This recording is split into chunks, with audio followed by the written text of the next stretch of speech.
여러분 반갑습니다. 우리 가족들 서로 한번 인사하고 그렇게 우리 하나님 말씀 받도록 합시다. 좀 최대한 연기를 하셔서 반가워집니다. 오랜만에 뵙는 분들 있으시죠? 우리 광고 시간에 말씀드려야 되는데 우리 지휘자 선생님도 오랜만에 이렇게 오신 것 같고요. 그래서 오랜만에 뵙는 분들 이렇게 보입니다. 우리 교회는 오랜만에 보면 안 되니까 빠지지 말고 우리 교회는 일단 좀 잘 다니도록 하십시오. 설교하는 사람의 입장에서는 이 고넬료 스토리 같은 내용들이 설교하기가 참 힘이 듭니다.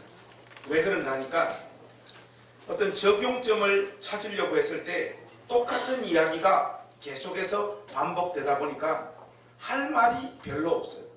그래서 이 고넬료 이야기와 관련해서 오늘이 세 번째 설교인데 진짜 이번 주 설교를 준비하는 것이 개인적으로 제일 힘들었던 것 같아요. 더 이상 이제 할 말이 없는 거예요. 이 고넬료의 스토리를 가지고 우리가 사람에 대해서 편견을 가지지 말고 우월감을 가지지 말자라고 하는 메시지도 한번 전했고 또 구약의 율법의 틀 안에서 사고하는 교회의 어떤 행태들에 대해서도 한번 제가 이 말씀을 근거로 해서 지적을 했고 이제 더 이상 어떤 적용점을 찾기가 상당히 힘이 들어서 한 주간 동안 이리저리 좀 전전긍긍하면서 보냈습니다. 오늘 본문 말씀이 어떻게 흘러갈지 모르겠는데 여하튼 오늘 또 하나님께서 우리 가운데 주실 말씀이 있을 줄로 믿습니다. 준비되어진 이 말씀 여러분 영혼에 큰 은혜가 되시기를 주님의 이름으로 축복합니다. 오늘 이 이야기를 말씀을 따라서 우리가 한번 진행해 보면 이제 베드로는 고넬료가 보낸 사람들과 함께 가이사랴로 이동합니다. 이 이동한 사람들이 누구냐를 먼저 한번 보면요. 당연히 베드로 자신은 갔겠지요. 그리고 욥바에서 온 형제들도 갔더라라고 성경이 말하고 있고 또 고넬료가 보낸 3명의 이방인도 가이사랴로 함께 갔죠. 그래서 여러분 사도행전 11장 11절과 12절 말씀을 근거로 해서 보면 마치 세 사람이 내가 유숙하는 집 앞에서 있으니 가이사랴에서 내게 보낸 사람이라 성령이 내게 명하사 아무 의심 말고 함께 가라 하시니 하심에 이 6 형제도 나와 함께 가서 그 사람의 집에 들어가니 우리 개역 개정 성경을 읽어보면요 도대체 이게 뭐가 어떻게 되는지 쉽게 이렇게 들어오지 않아요. 저 같은 사람에게는 여러분 조금 재수 없지만 영어가 더 편합니다. 그래서 총 몇 명이 갔느냐 베드로 자신 그리고 고넬료가 보낸 3사람 욥바에서 온 형제 6명 해서 총 10명이 가이사랴로 이동한 것 그것이 성경에서 말하고 있는 바입니다. 그것이 사도행전 11장 11절과 12절은 자세히 읽어보면 알기는 알겠는데 한 번에 이렇게 쑥 들어오지는 않죠. 당일날 도착하기는 어려운 글입니다. 쉬어간 시간들을 다 제외하더라도 9시간에서 10시간은 좋게 걸릴 거리예요. 그들은 출발한 그날 도착하지 못하고 그 다음날 가이사랴에 도착했던 것 같습니다. 이 베드로 일행이 가이사랴에 온다라고 하는 소식을 들은 고넬료는 베드로가 온다고 하는 이 소식을 듣고 친구들과 일가 친척들을 전부 다 자기 집으로 초대해서 베드로 입을 통하여 선포될 복음의 진리를 기대하는 마음으로 베드로 일행을 기다리고 있었습니다. 베드로가 도착하자마자 고넬료가 존경의 마음을 표현하는데 그게 어떻게 하는가 하면 엎드려 땅에 절을 하면서 베드로를 향한 존경의 마음을 고넬료가 표현합니다. 베드로는 자신도 단지 사람에 불과하니까 일어나라 이렇게 말하고 있는 걸 보면 그리고 KJV 영어 성경으로 보니까 worship him 이렇게 나와 있는 거 보니까 베드로를 향하여 약간 자기와는 차원이 다른 자기가 봤던 환상에 등장했던 천사 그 천사보다도 조금 더 위에 있는 존재로 베드로를 인식했던 것 같습니다. 그 베드로가 나도 사람이니까 일어나라 이러면 안 된다 하고 고넬료를 일으킵니다. 액면가 그대로 평가하자면 고넬료가 베드로를 향하여 엎드려 절한 것도 동일한 사람끼리 격에 맞지 않는 행동이었고, 유대인이었던 베드로가 아무 꺼리낌 없이 이방인인 고넬료의 집으로 들어가는 것도 굉장히 베드로의 입장에서는 부담스러운 행동이었다라고 볼 수 있죠. 그래서 베드로의 이 고백을 들어보면 사도행전 10장 28절 말씀을 여러분 한번 보십시오. 거기 보면 베드로가 이렇게 말하고 있잖아요. 이르되 유대인으로서 이방인과 교제하며 가까이 하는 것이 위법인 줄은 너희도 알거니와, 이런 표현을 합니다. 여러분 28절에 등장하는 이 위법이라고 하는 단어, 이게 헬라어로 아테미토스라고 하거든요. 그런데 개역 개정, 우리가 사용하고 있는 이 개역 개정 성경 번역은 좀 문제가 있습니다. 왜냐하면 이 아테미토스라고 하는 이 단어는 어떤 실제하는 법규를 위반하는 그런 위법을 뜻할 때 사용하는 단어가 아니고, 고대 사회 때부터 유대인들이 간직하고 있었던 관습이나 풍습을 어기는 것. 그러니까 마음에 좀 꺼리낌이 있는 어떤 것들을 그냥 과감하게 행동해 버릴 때 사용하는 단어이기 때문에 위법이라고 하는 단어로 여기에 이렇게 끼워 넣는 것은 정확한 번역이라고 할 수는 없습니다. 이 단어는 유대인으로서는 터부시하거나 금기시되는 어떤 행동을 깨뜨리는 거예요. 그런 부담들이 베드로에게 있었던 것 같습니다.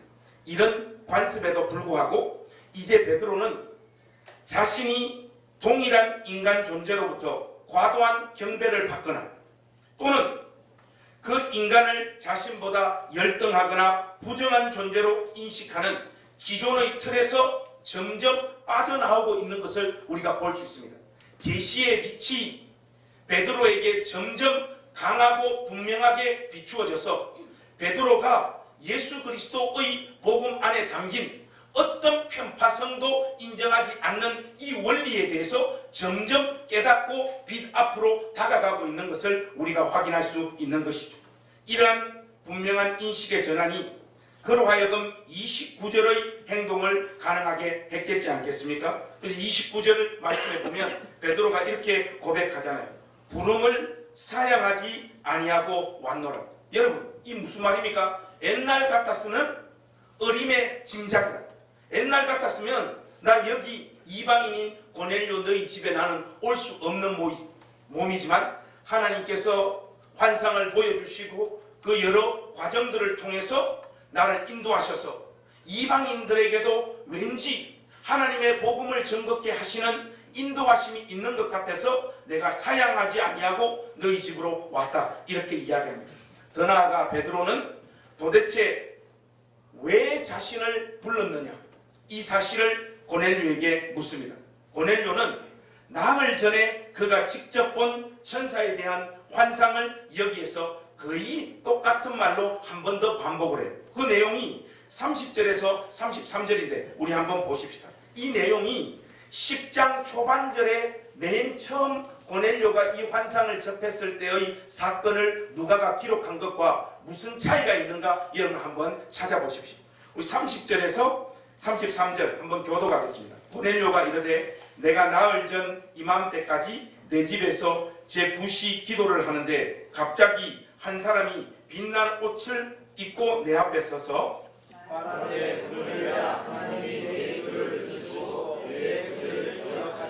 사람을 요빠에 보내어 베드로라 하는 시몬을 청하라. 그가 바닷가 무두장이 시몬의 집에 유숙하느니라 하시기로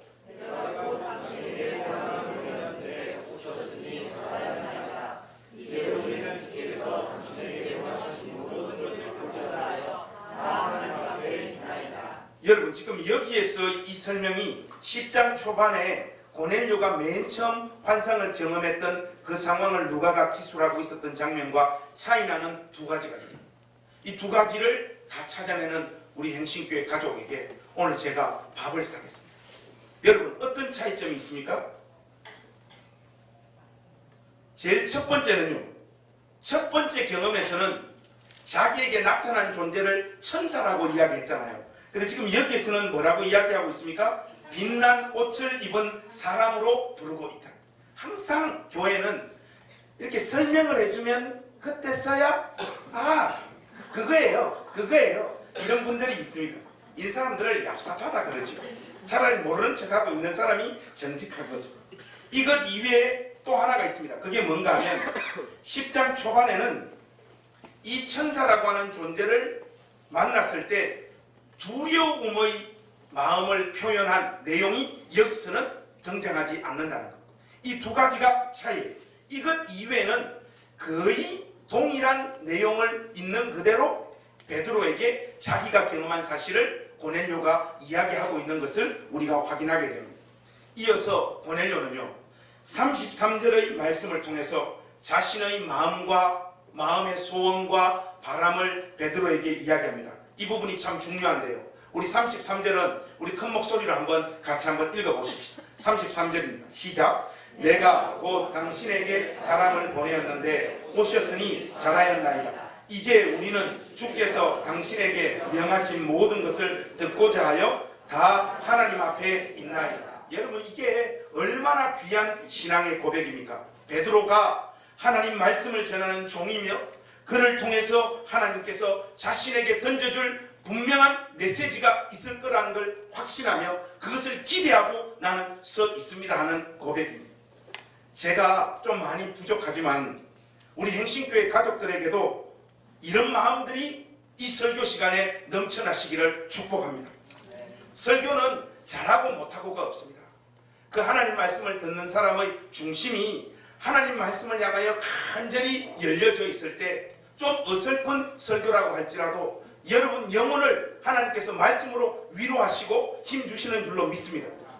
보통 이런 식의 멘트는 그날 설교를 잘 준비하지 않은 목사가 보통 하는 이야기예요. 그걸 기억해 주시고 고넬료의 고백과 바람을 듣고 나서 베드로는요 자신의 체험과 최근의 일들을 통하여 내면에 일어났던 일들을 고백하면서 본격적으로 베드로 자신의 설교를 시작하고 있는 것을 우리가 확인할 수 있죠. 여러분 10장 34절과 35절 한번 보십시오.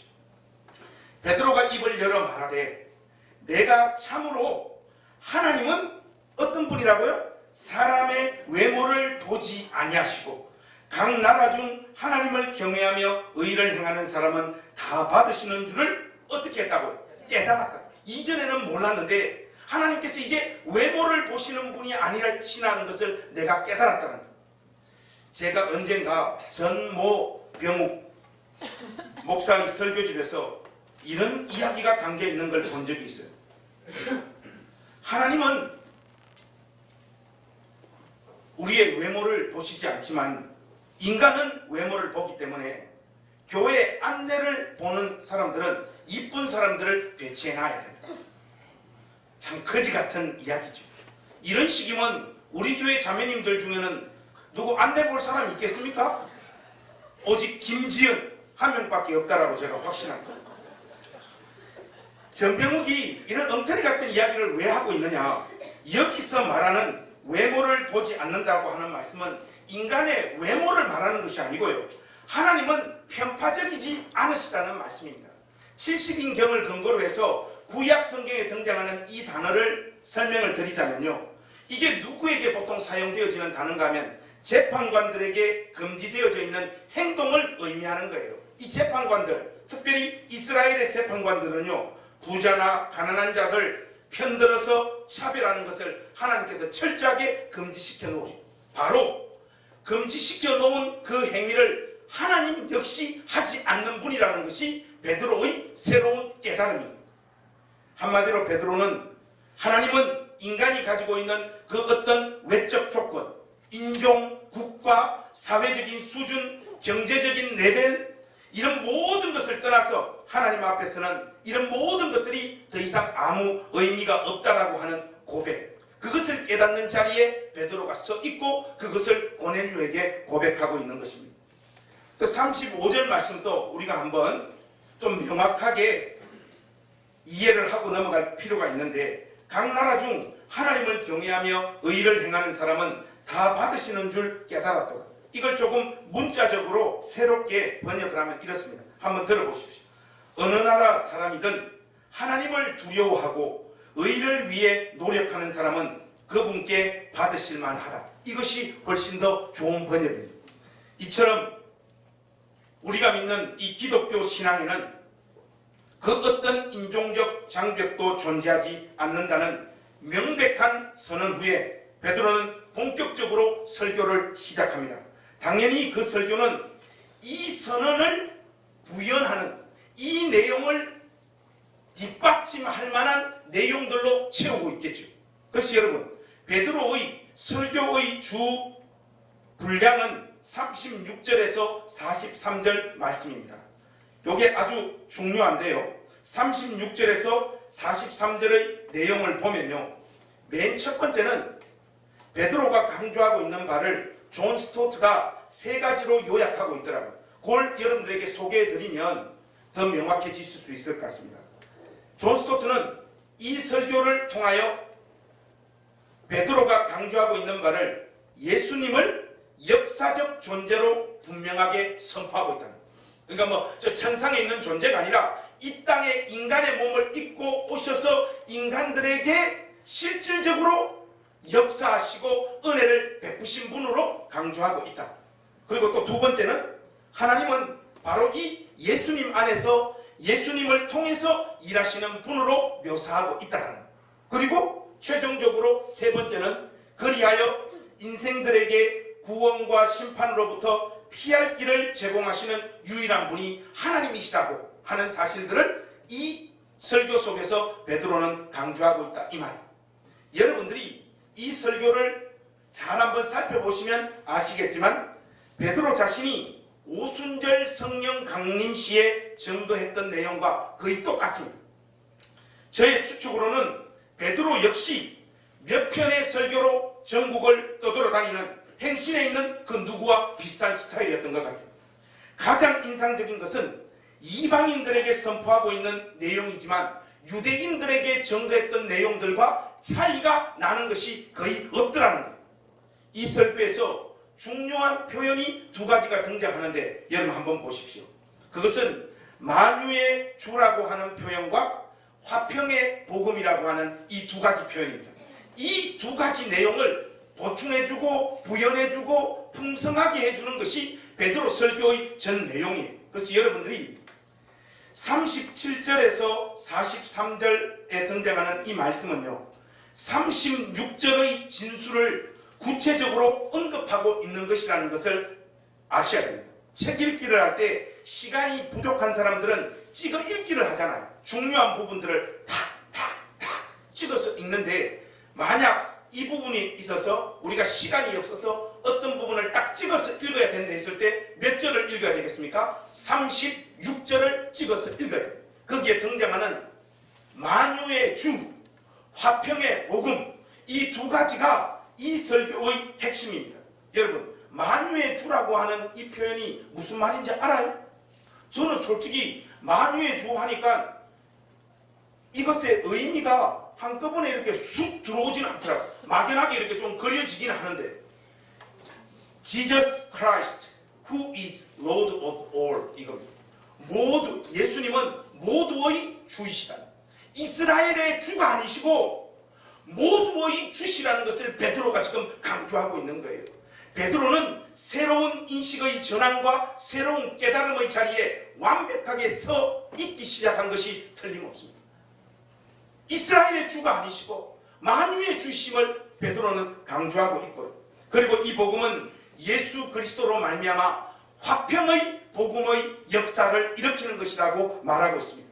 하나님과 인간의 화해는 오직 예수 그리스도의 죽으심 안에서만 이루어지는 역사인 줄로 믿습니다. 인간과 인간 사이의 이 장벽도 예수 그리스도 안에서 우리가 함께하는 역사 이외에는 있을 수가 없습니다. 어제 제가 부흥회가 있어가지고 천호동에서 설교를 하고 왔는데, 장로님 한 분께서 어제 저녁을 대접하신다 해서 저녁을 맛있게 먹었는데, 저는 여러분들이 아시다시피 생각보다 예의가 있는 사람이라 밥 먹다가 정치 이야기를 안 하는데, 이 장로님이 정치 이야기를 하기 시작을 하는 거예요. 이 뭐 촛불 시위, 뭐 이게 불순분자하고 막 점점 나오는 거예요. 왜 그들은 촛불을 드냐? 우리는 태극기를 드는데. 그래서 그래도 어떡합니까? 강사로 왔기 때문에 이런 것 갖고 이게 부딪히면 저 설교의 은혜를 못 받잖아요. 그래서 끝까지 웃으면서 하는데, 이 장로님 인식 속에 담겨진 거의 모든 내용들이 왜곡되어져요. 잘못 알고 계시더라고요. 그러니까 처음에는 저도 행신교회를 대표해서 간 설교자로서 잘 참았죠. 근데 점점 시간이 흐르는데 라라라라라라라 이게 감정이 이게 막 올라가기 시작을 하는 거예요. 장로님 그거 아닙니다 해가지고 저도 모르게 그만 한 10분 동안 일장 연설이 시작됐어요. 그렇게 탁 하니까 이 장로님도 참 인격적으로 나름 훌륭한 분이신지 사실은 이야기가 밀리니까 장로님이 뭐라고 하시는가 하면, 참 이렇게 목사님하고 저하고 생각이 다르지만 주님 안에서 우리는 하나이지 않습니까? 딱 그렇게 이야기하더라고요. 상당히 재수가 없는 그러나 노련한. 그래서 여러분, 인간이요 하나 되어진다라고 하는 것이 결단코 이게 쉬운 일이 아닙니다. 부부끼리도 하나 되는 일이 쉽지 않잖아요. 교회 권속들도 교회를 운영하는 방식만 해도 우리가 밥을 먹어도 안 되고 기도해도 안 되고 진심을 가지고 서로 이야기를 해도 마음이 잘 안 모아지는 것, 그게 하나됨의 역사이지 않겠습니까? 정말로 니나 나나 온전히 깨어져서 그리스도의 복음 안에서 녹아질 때, 그때서야 인간 안에서의 하나됨이라고 하는 것은 이루어질 수 있는 줄로 믿습니다. 여하튼 하나님께서는 이 사건을 통해 베드로에게 이방인들에게도 화평의 복음이 주어졌다는 사실을 명백하게 깨닫게 하시고 선포하게 하셨습니다. 베드로는 이제 더 이상 하나님께서 깨끗하게 하신 이방인들을 더 이상 속되다고 하지 않습니다. 베드로의 이 경험은 기독교가 유대 사회를 뛰어넘어 온 세상으로 향해 나아가는, 주님의 몸된 교회가 교회사적으로 볼 때 온 세상으로 나아가는 그 문을 베드로가 열어 제치고 있는 것입니다. 복음 안에서 모든 편견과 장벽이 무너지고 유대인이나 이방인이 하나가 되어지는 역사가 있다라는 사실을 베드로는 선포하기 시작한 것이죠. 그리스도의 복음이 침투해 들어가는 곳은 만유가 그리스도 안에서 화평을 이루는 역사가 일어나는 줄로 믿습니다. 이것을 잘 구현하지 못하는 복음은 문제가 많은 것이죠. 그래서 여러분, 우리가 말씀을 열어서 한 구절 같이 읽어봤으면 좋겠습니다. 고린도후서 5장 17절 말씀 한번 보시죠.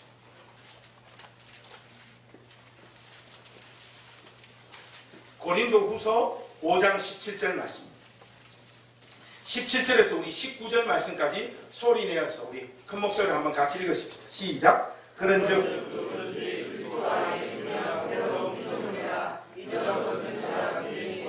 새 것이 되었다. 모든 것이 났으며 그가 그리스도로 말미암아 우리를 자기와 화목하게 하시고 또 우리에게 화목하게 하는 직분을 주셨으니 곧 하나님께서 그리스도 안에 계시 자기와 화목하게 하시며 그들의 죄를 그들에게 돌리지 아니하시고 화목하게 하는 말씀을 우리에게 부탁하셨느니라. 여러분, 저는 여기에 등장하는 표현 중에 그들의 죄를 그들에게 돌리지 아니하시고, 이 표현이 제일 은혜가 됩니다. 화목하게 하는 말씀을 우리에게 부탁하셨다. 여러분, 우리가 그리스도의 복음 앞에 진정으로 깨어지고 녹아진 사람이라면 우리가 가는 그 삶의 현장에 화평의 역사가 일어나야 될 줄로 믿습니다. 복음이 침투했음에도 불구하고 화평의 역사가 나타나기 제일 힘든 곳이 어딜까요? 제가 이렇게 한번 보니까 교회도 그렇지 하지만은 부부 사이가 그래요. 부부 사이. 여러분, 그 이야기 아십니까? 남자가 교통사고가 나서 죽었어요. 그래서 의사가 와서 사망 진단서를 꺼내야 되니까 딱 시체가 누워있고 자기 와이프가 와있고 의사가 딱 보고 죽었네 하는데 안 죽었어요. 이 사람 지금 살아있어요.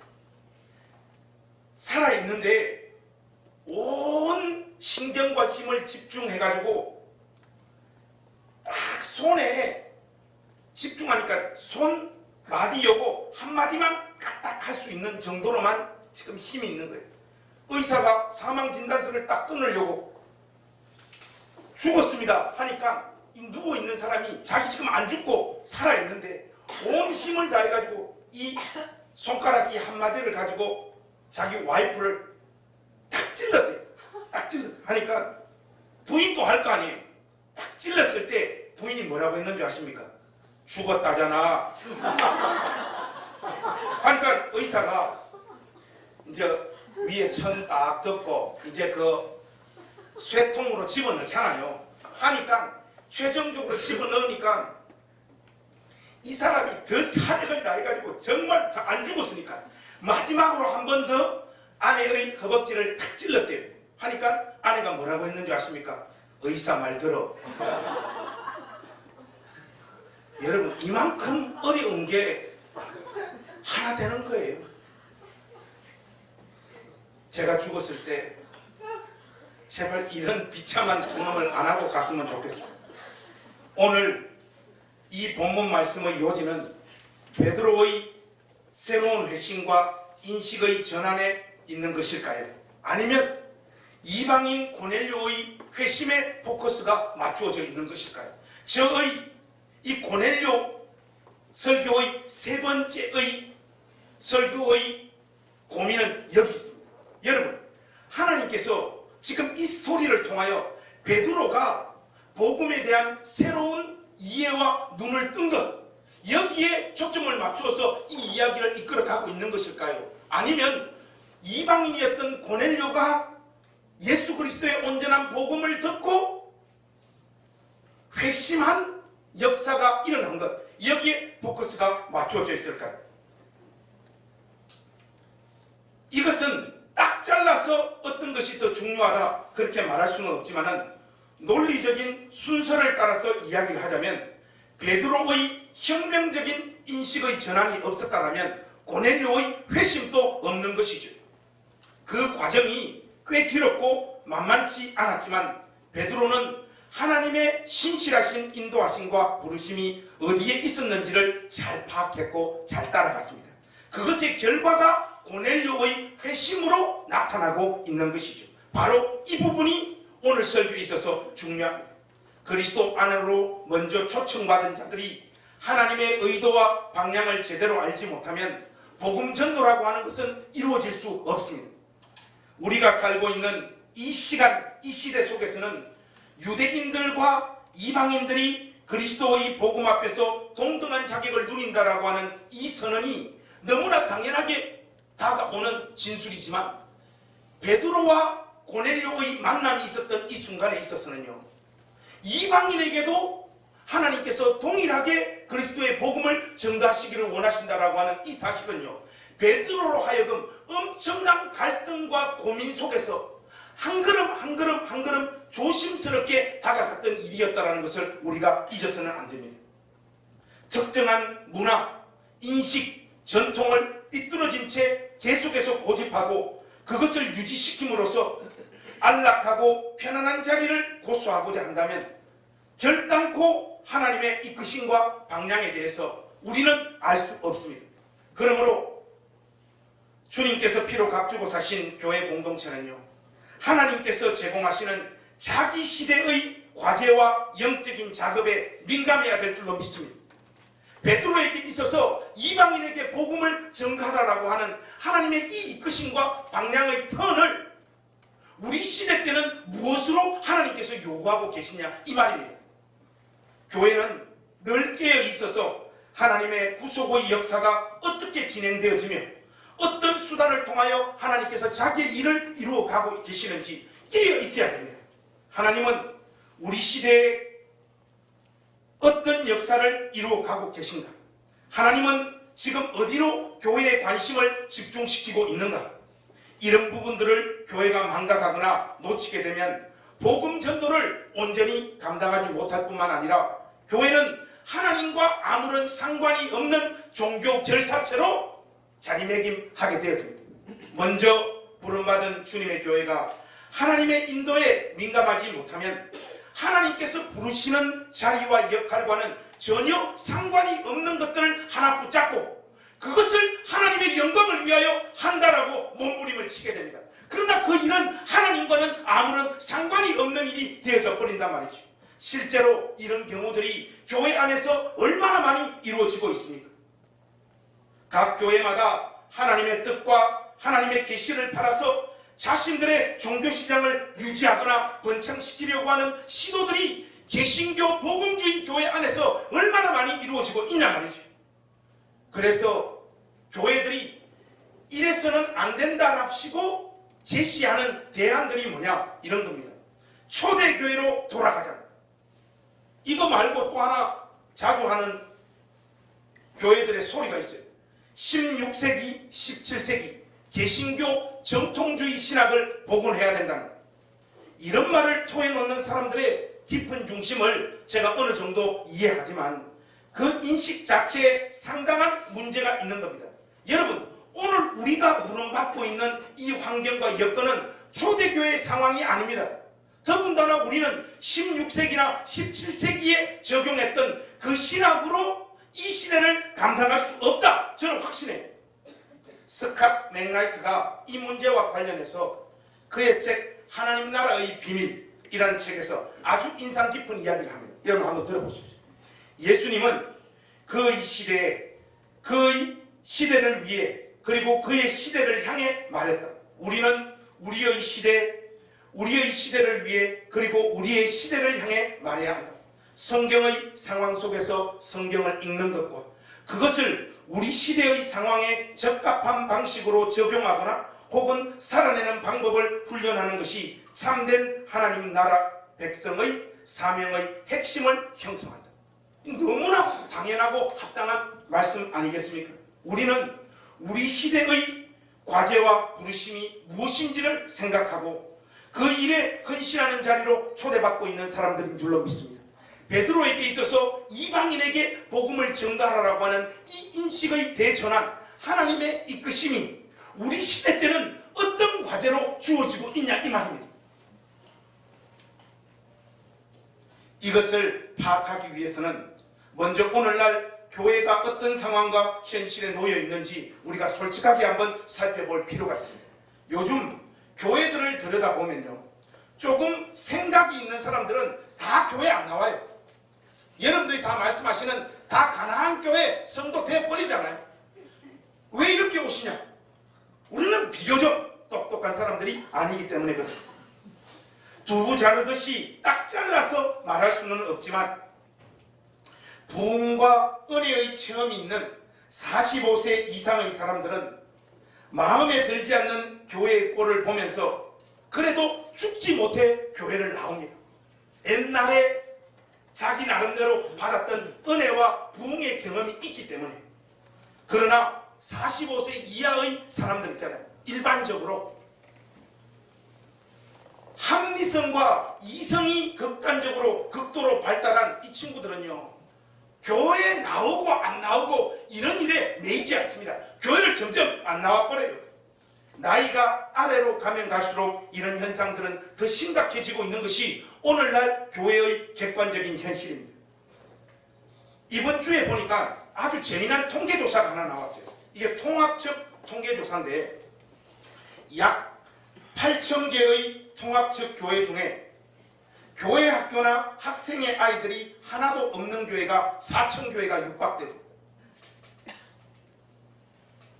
그런 의미에서 보면 우리 행신교회는 메가처치입니다.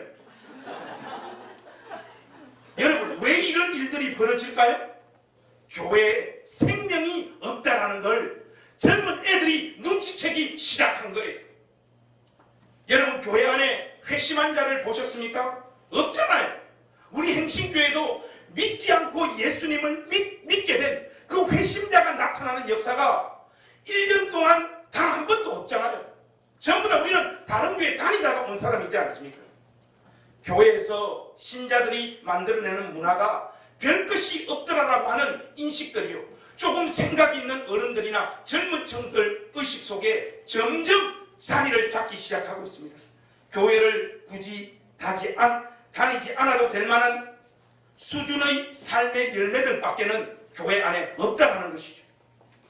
오늘날 많은 사람들이 교회를 떠나는 이유를 어떤 목사님께서 권위주의의 문화 때문이라고 분석한 글이 있더라고요. 근데 저는 그 글보다 그 글을 읽고 누가 그 밑에 달아놓은 댓글에 더 공감을 하게 되었습니다.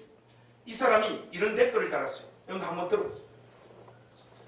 목사님께서는 주 요인으로 권위주의를 드셨지만 저희들이 볼 때는 권위주의보다는 오히려 교회에 예수 그리스도가 보이지 않기 때문입니다. 예수를 외치고 믿어야 한다고 하면서도 정작 그 예수를 교회 안에서 보기 어렵다는데 원인이 있지 않나 싶은 거예요. 여러분, 너무나도 정확한 이야기면서도 너무나도 아픈 이야기지 않습니까? 여러분, 이런 사람들이 오늘날 교회를 지적하는 여러 가지들이 있는데요. 제가 한 3가지 정도로 한번 이들의 목소리를 정리해 봤습니다. 이 사람들이 교회를 향하여 지적하는 제 첫 번째가 뭔가 하면 오늘날의 교회는 돈 위에 세워져 있다는 겁니다. 우리 시대의 교회들이 보이는 형태를 한번 보십시오. 예수님은 물질적인 힘, 권력, 종교적 카리스마를 사단의 유혹에도 불구하고 다 내던져버렸잖아요. 예수님이 포기하고 내던져버린 것을 오늘날 교회는 사랑하고 확보하려고 혈안이 되어 있고 환장하고 있지 않냐 이거예요. 한국교회 미래지도라고 하는 책이 있습니다. 두 번째 책의 핵심적인 분석이 뭔가 하면요. 곧 찾아올 한국 사회의 경제적인 위기는 한국교회의 붕괴로 이어질 것이라고 이 전문가가 예측을 하더라고요. 근데 저는 처음에 좀 이해가 안 됐어요. 왜 한국 사회에 경제적인 위기가 오는데 한국교회가 무너지냐 말이죠. 거기에 대한 나름 설득력 있는 이야기들을 쭉 전개하는데 이유는 간단합니다. 한국교회는 예수 그리스도의 복음 위에 세워져 있는 교회가 아니고 돈 위에 세워져 있는 교회이기 때문에 한국 사회가 경제적인 위기를 경험할 때 한국 교회도 무너지게 돼 있다 이 말입니다. 진지하고 두려운 마음으로 우리 가족들에게 말씀드리는데요. 교회 헌금 너무 많이 하지 마세요. 교회의 기초가 예수 그리스도라고 하는 반석이 아니라 돈이라 이 말이에요. 이걸요 생각 좀 있는 사람들 눈에 안 보이냐 말이죠. 보면 적당합니다. 목사가 복음을 사랑하는 자인지 그 복음을 팔아서 복음을 누리는 데 정신을 팔고 있는지. 두 번째는 뭐냐면요. 교회 안에 자리 잡고 있는 반지성주의입니다. 교회의 주장들이 하나님께서 주신 인간들의 지성과 거꾸로 가도록 자꾸 부추긴다는 거예요. 교회가. 명백하게 입증된 과학적 사실도 신앙의 이름으로 교회는 다 부정해버린다는 거예요.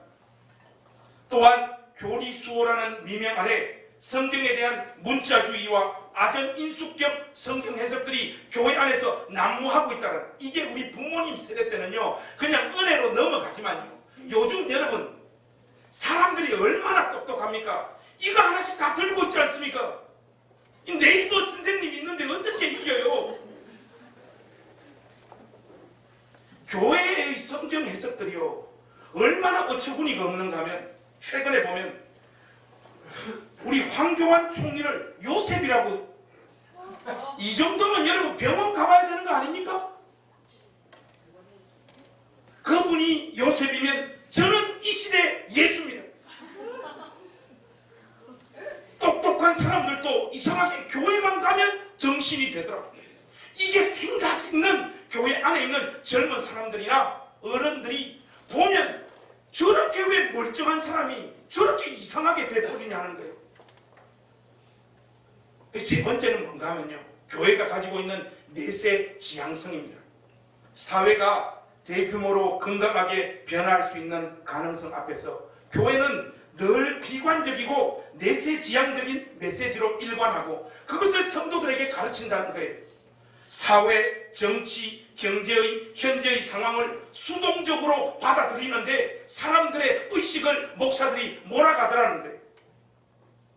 교회가 요새 입에 달고 있는 멘트가 하나 있는데 그게 여러분들 뭔지 아십니까? 다음 세대. 다음 세대가 죽어간다. 다음 세대가 죽어.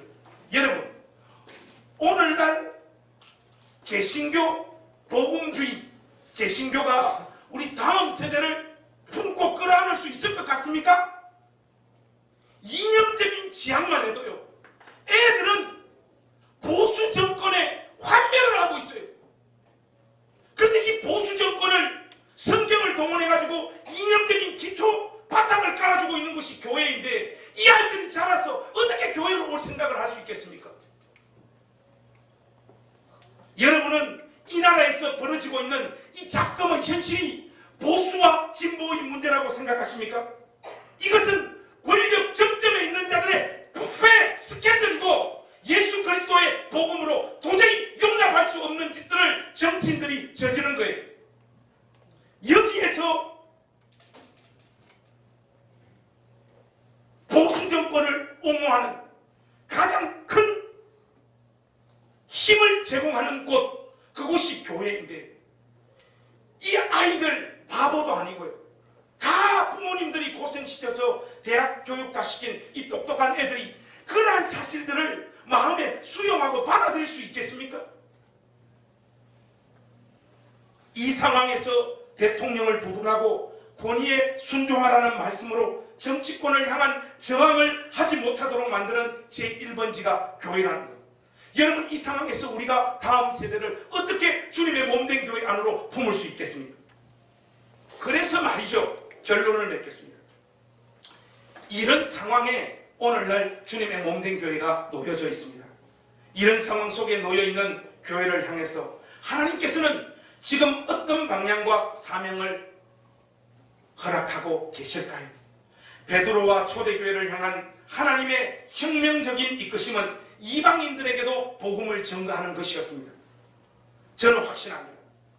우리 시대의 교회들에게는 믿지 않는 자들에게 복음을 전하는 것, 이거 우리 시대의 교회의 사명과 역할과 하나님의 이끄심이 아니라고 저는 확신해요. 오히려 교회를 떠나가는 사람들이나 그리스도를 알지 못하는 세상 사람들이 교회를 향하여 비판하고 지적하는 부분을 귀담아 듣는 것, 이것이 하나님의 이끄심이라고 저는 확신합니다. 여러분, 오해 없이 들으십시오. 우리가 그리스도의 지상명령인 복음 전파를 어떻게 멈출 수 있겠습니까만, 이제 우리 시대의 주된 교회의 사명과 방향은요, 믿지 않는 자들에게 복음을 전가하고 그들을 그리스도의 제자로 삼는 것에 있지 않는 것 같아요. 아니, 그것을 해내기가 현실적으로 불가능한 상황에 한국교회가 내몰려 있습니다.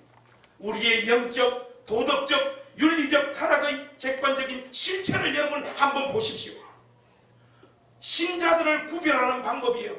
옛날에는 그래도 제법 착한 일을 하는 사람 보면 저 사람 교회 다니는 사람인가 보다, 그렇게 예수 믿는 사람을 찾아냈대. 요즘은 교회 다니는 신자들을 어떻게 구분하느냐, 사기치고 덩치고 해가지고 텔레비전 나와서 깜빵 가는 놈 보면 100% 교회 집사라는 거예요. 이런 상황에서 우리가 외치는 오직 그리스도 안에만 구원이 있다라는 이 외침이 우리 시대의 사람들에게 무슨 설득력을 가질 수 있겠습니까? 적어도 초대교회 권속들은요, 비록 사회의 마이너로 살았고 비준으로 살았지만, 또는 이단으로 평가받으면서 그 삶을 살았지만, 그들이 그리스도의 복음을 담대히 선포할 수 있었던 하나의 이유는 성령을 체험한 능력에서 뿜어져 나오는 세상을 압도하고도 남을 만한 삶의 열매가 있었기 때문입니다. 우리는 이것이 없지 않습니까? 그러나 우리는 완전히 다르지 않냐 이 말이에요. 우리는 세상과 견주어도 더 나을 만한 것들이 없는, 솔직히 별로 없는 집단들이 되어버렸습니다. 이 상황에 복음을 들고 세상을 향하여 나아간다, 이것은 상당한 무리수일 뿐만 아니라 코미디입니다.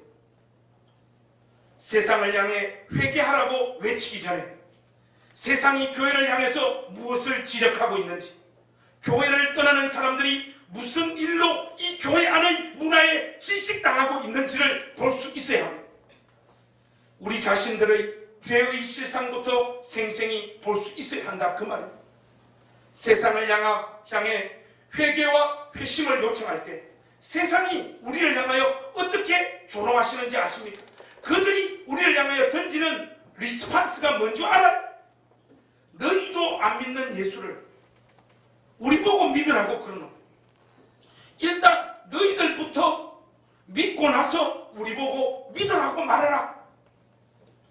예수를 믿으라. 하나님 나라가 임했다. 너희들이 그렇게 이야기하는데 도대체 하나님 나라가 임한 그 객관적인 실체가 조선천지 어느 교회에서 나타나고 있느냐? 믿는다고 하는 너희들 안에서도 존재하거나 만들어내지 못하는 것을 우리에게 종교 상품이랍시고 팔고 있느냐? 우리가 부모님 세대처럼 배우지 못한 사람들도 아니고 또 교회를 안 다녀본 사람들도 아니고 다 해보고 하는 말인데 너희들한테 부탁 하나만 할게. 너희들부터 예수 잘 믿어.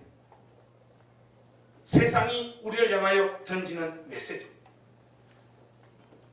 사회학자 로버트 벨라가 마음의 습관이라고 하는 책에서 과거를 인식하는 일들이 급속도로 사라져가는 이 시대에 교회가 과거를 기억하는 기억의 공동체가 되어야 된다고 하는 메시지를 던졌어요. 여러분, 우리는 과연 우리하고 동일한 상황에 놓여 있었던 시대를 어떤 시대로 인식하며 그 시대 가운데서 무언가를 배워야 될까요? 여러분, 초대교회 권속들의 삶의 모습이 우리와 똑같다라고 생각합니까? 우리가 그 상황이 우리에게 지금 똑같이 연출되어지고 있다라고 생각합니까? 저는 기억하는 공동체가 되긴 돼야 되겠는데 절대로 우리는 초대교회를 흉내내거나 닮을 수 있는 수준의 사람들이 아니에요. 우리가 기억해야 되는 우리의 모습은 어디에 기록되어져 있느냐? 여러분, 설교의 결론입니다. 예레미야 8장 말씀. 우리 여기로 가서 오늘 설교 마무리 짓도록 하겠습니다. 예레미야 8장을 한번 가보십시오. 예레미야 8장 8절에서 9절 말씀.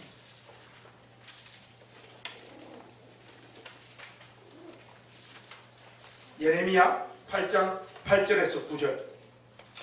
여러분, 우리 한 목소리로 크게 한번 다 같이 읽으십시오. 시작. 너희가 어찌 우리는 지혜가 있고 우리에게는 여호와의 율법이 있다 말하려니 참으로 서기관의 거짓에 붙이 거짓되게 하였나니 지혜롭다 하는 자들은 부끄러움을 당하며 두려워 떨다가 잡히리라. 보라, 그들이 여호와의 말을 버렸으니 그들에게 무슨 지혜가 있으랴. 여러분, 오늘날 교회에 무슨 예수 그리스도의 복음과 참된 지혜가 있습니까? 교회가 하는 짓이 뭔 줄 압니까? 여러분, 말씀 2절만 내려와서 11절 말씀 한번 보시죠. 11절 말씀은 제가 한번 읽겠습니다. 이때 하나님의 말씀을 선포하는 선지자들이라고 하는 자들이 했던 짓이 이겁니다. 그들이 딸 내 백성의 상처를 가볍게 여기면서 말하기를 평강하다 평강하다 하나 평강이 없다. 예수 믿으면 천당 갑니다. 죄 용서받고 천국 갑니다. 끊임없이 교회에 오는 본속들의 의식을 이런 말들로 마비시켜놓고 그들이 정말로 참된 회심의 자리에 섰는지 그리스도를 만났는지 그리고 그리스도를 만난 자들의 공동체를 이루고 있는지에 대한 무섭고 진지한 평가와 살핌은 없는 채 끊임없이 성도들에게 종교 아편 주사를 맞춰주고 있는 것이 오늘날 교회예요. 어떻게 살든지 입으로 예수 믿는다고 한 사람은 죽어서 천당 간다라고 하는 이 면죄부를 끊임없이 오늘날 복음주의 교회가 선포하고 있다 이 말이에요. 여러분, 이런 상황에 우리가 이 복음 들고 바깥으로 나간단 말입니까? 에스겔의 성전에서부터 흘러넘치는 그 생명수가 팔레스타인 인근을 적시고 온 천지를 흐르면서 모든 곳을 살려내는 역사를 이루어내죠. 여러분, 교회 안에서 우리가 예수 그리스도를 만나고 이 복음 앞에 사로잡혀서 우리가 세상을 향하여 흘려보내고 있는 이 물이 세상에게 생명을 공급할 수 있는 물이라고 여러분 생각하십니까? 그렇지 않습니다. 여러분, 베드로에게 있어서 혁명적인 인식의 전환, 하나님의 이끄심은 이방인들에게 복음을 전하는 것이었다면 저는 오늘 우리 행신교회 가족들에게 단호히 선포합니다. 하나님이 오늘 우리를 이끄시는 자리는 어디냐? 예수를 믿는다고 고백해서 함께 모인 너희들 앞부터 예수를 제대로 믿고, 아니 예수를 정말로 믿고 있는가부터 확인을 하고 주시며 하나님의 현존과 통치가 있는 공동체인가를 확인해라는 거예요. 여러분, 우리 복음 들고 세상을 향하여 존 낙스처럼 하나님 스코틀랜드를 나에게 주옵소서, 그렇지 않으면 나에게 죽음을 주옵소서. 하나님 바로 죽음 줘버립니다. 여러분, 우리가 세상을 향하여 복음도 들고 선포할 수 없을 만큼 엉망진창이 된 공동체라는 사실을 잊지 마시길 바랍니다. 여러분, 무섭고 두렵고 떨리는 마음으로 여러분들에게 묻습니다. 여러분, 진짜로 예수님 믿습니까? 우리 정말로 예수님 믿어서 예수님을 정말 만난 자들의 삶과 문화가 여기서 만들어지고 있단 말이에요. 우리의 재물을 한 번이라도 포기해 본 적이 있습니까? 나보다 고통 가운데 내몰린 자들, 그들을 위하여 아낌없이 베풀고 또 베풀고자 하는 열망들이 여러분들 가운데 있습니까? 세상이 흉내낼 수 없는 삶의 내용들이 이 행신 공동체에 있단 말입니다. 이런 것들이 하나도 없으면서 우리가 그리스도의 복음을 들고 세상에 나간다? 아닙니다. 지금 우리는 정신을 차리고 그리스도의 복음이 이 공동체부터 먼저 다스려 달라고, 여기에서 다시 예수 믿지 않은 자들의 놀라운 회심의 역사가 일어나는 그쪽으로 우리의 방향을 틀어야 될 줄로 믿습니다. 하나님의 인도하심이 바로 여기에 있다라는 이 사실, 이 혁명적인 인식의 전환을 우리 행신교회 온 가족들이 가질 수 있기를 바랍니다. 우리는 복음을 들고 세상에 나갈 자들이 아니고 이 복음을 가지고 우리의 영혼을 비추고 오늘 우리가 하나님 앞에서 얼마나 엉망진창이 되어져 있는 인간인지를 생생하게 바라보면서 처절한 비통과 세상을 향한 세상으로부터의 조롱과 손가락질을 받으면서 우리의 모습을 하나님 앞에서 눈물로 또 눈물로 회개하며 우리의 모습을 추스리는 시대로 우리 행신교회와 우리가 부름받고 있다는 사실을 잊지 마시길 바랍니다. 세상에 나가서 참 목사로서 할 말은 아니지만 예수 믿으라고 큰 소리 치지 마시고요, 우리부터 이 복음 안에 장악되어져 있는 인생인지 우리 영혼들을 무섭고 두려운 마음으로 점검하는 복된 주의 되어질 수 있기를 우리 주님의 이름으로 축복합니다. 기도하겠습니다. 하나님, 베드로를 이끄셔서 이방인들에게 복음을 정겁케 하시는 이 놀라운 인식의 전환을 이루어주신 하나님, 우리의 고정되고 삐뚤어진 인식도 바꾸어 주셔서 이 복음이 어디로 향해야 되는지를 명확하게 보게 하시고 우리 교회를 향하여 이 복음의 화살을 날릴 수 있도록, 아니 우리 자신들의 영혼을 향하여 이 복음의 화살을 날릴 수 있도록 은혜를 베풀어 주시옵소서. 우리 안에 참된 회심과 참으로 주님을 만난 믿음이 있는지 그것부터 철저하게 확인하는 우리 모두가 되어질 수 있도록 인도하여 주시고 주의 이름으로 함께 모인 이 복된 주일, 여기 이곳에 회개의 영이 넘치도록 은혜 베풀어 주시옵소서. 예수님의 이름으로 기도하옵나이다. 아멘.